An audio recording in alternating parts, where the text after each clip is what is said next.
All right, now that we've learned some things that are in poems, it's time to learn some types of poems. So that's what we're going to get into right now. Different types of poems and even how to write them. For this activity, you're just going to need scissors and a glue stick.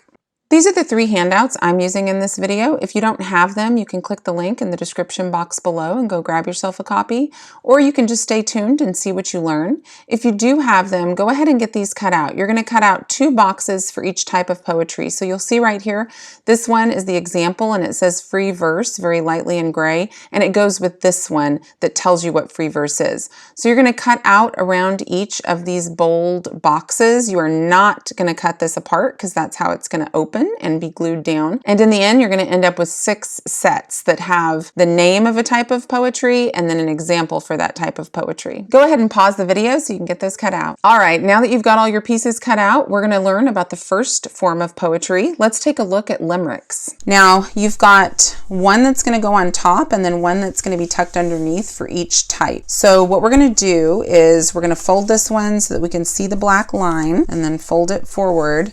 And this is the only thing that's going to be glued down, and then this one is going to tuck underneath it. It's going to be glued down there. Now, since this is going to take several pages, I'm going to start on the left side here, and I'm going to put glue just on that flap. Okay, I've got that glued down. Okay, so for this one, we're going to do the same thing. We're going to fold and then fold forward, tuck it under there. You want it to come right up to the edge so that you can see this. I'm going to fold this over. I'm going to put glue right on that strip and then fold it back and glue it down. Okay, so we've got limerick here. And if you'll look up, the example says limerick too. So once you've cut them all out, make sure you're gluing the correct example under the correct one. So taking a look at this, we're just going to see what a limerick is. It's a really fun form of poetry that usually tells about a person or animal. It has 5 lines and follows this pattern of line, length, and rhymes. And I'll go ahead and say it's usually silly. Limericks are usually pretty cute and silly. So you'll have a longer line. It's usually going to be about 8 syllables. And the letter A over here, this goes back to when we talked about rhyme scheme. So the first line, the second line, and the 5th line rhyme, and then the 3rd line and 4th line rhyme. So it's going to have an A, B, B, A pattern. Limericks always do. So you're going to have a long line of about 8 syllables, another long line of about 8 syllables, then you're going to have 2 short lines with 5 syllables each, and then you're going to have another long line. Sounds really complicated. It really isn't. It's just long, long, short, short, long. So let's look at an example. There once was a kitty named Boo who cried when he went to the zoo. He met a big lion who sat down beside him and tried to eat his left shoe. Pretty silly, right? I actually had a cat named Boo. That's what inspired me to write this. But these other things did not happen. So if we look at it, we've got long, long, short, short, long, and we've got A, B, B, A. Now mine aren't all exactly 8 syllables. I think it's 8, 8, and this one is 7. And these aren't 5. I think these were both 6. So it doesn't have to be exactly like it is here, but it has to follow that pattern or it doesn't sound like a limerick. All right, so the next one we're going to do is free verse. Go ahead and get that one glued down right below limerick, and then we'll get started. Okay, this next one is free verse. Now, this is the form of poetry that is probably the least like what you typically think of when you think of poetry. It says it's a form of poetry that does not follow patterns of rhythm and rhyme.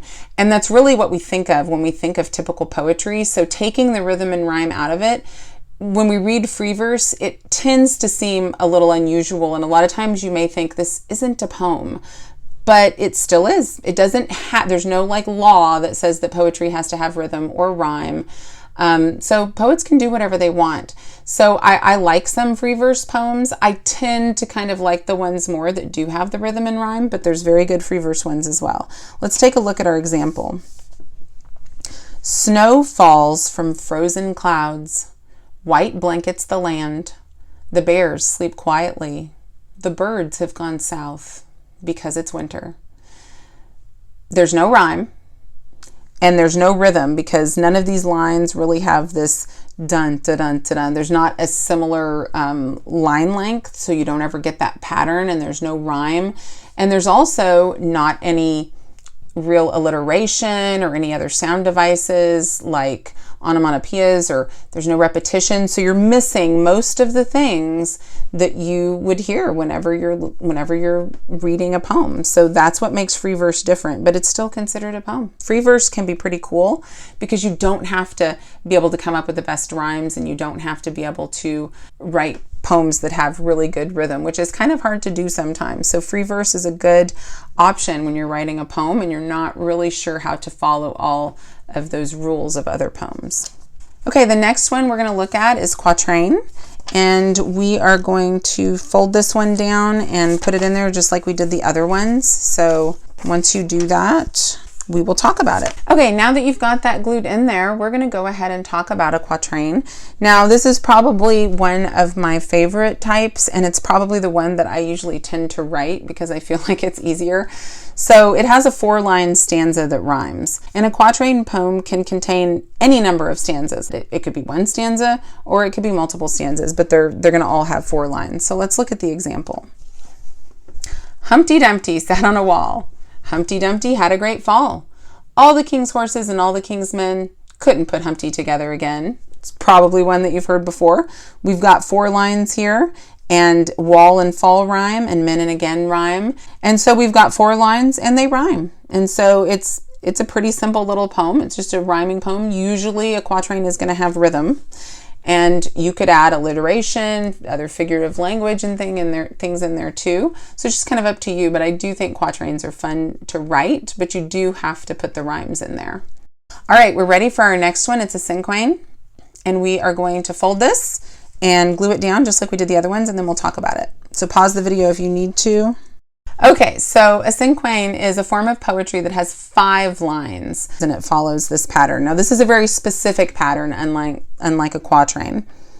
The first line is going to be one thing. It's going to be talking about a noun. Then you're going to have 2 describing words, so those are adjectives. Then you're going to have 3 verbs, so 3 action words.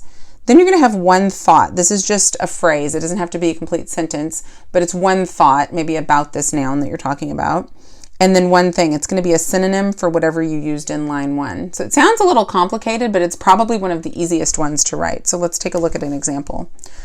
Oranges. That's my 1 thing. Sweet, juicy.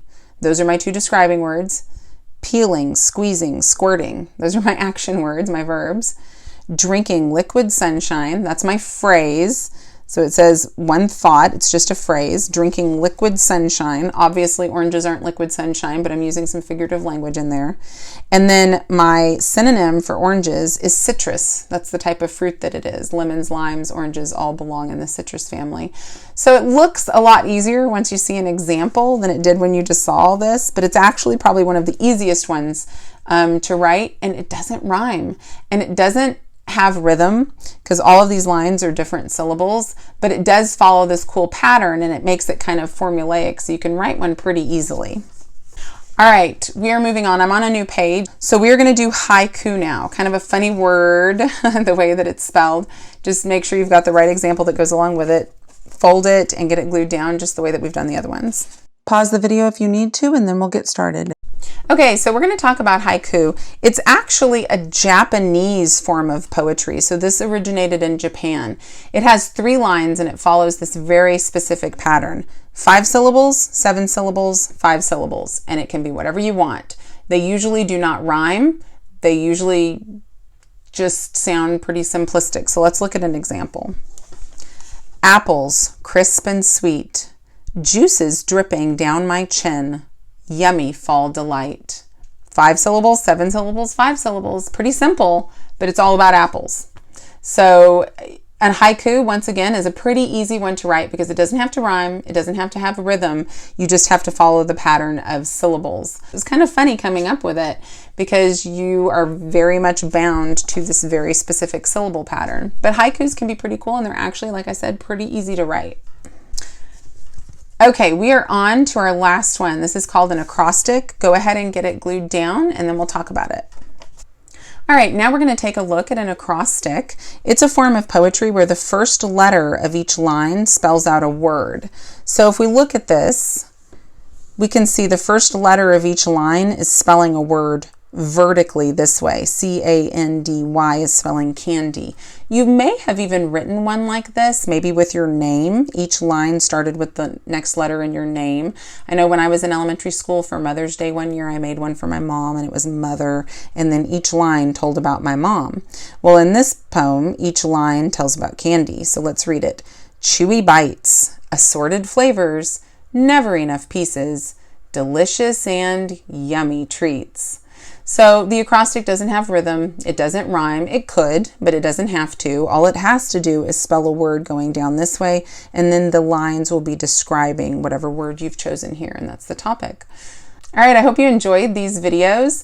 If you want to try to write some of these poems, you can actually flip up underneath the example and take a stab at writing it yourself, writing a little quick example.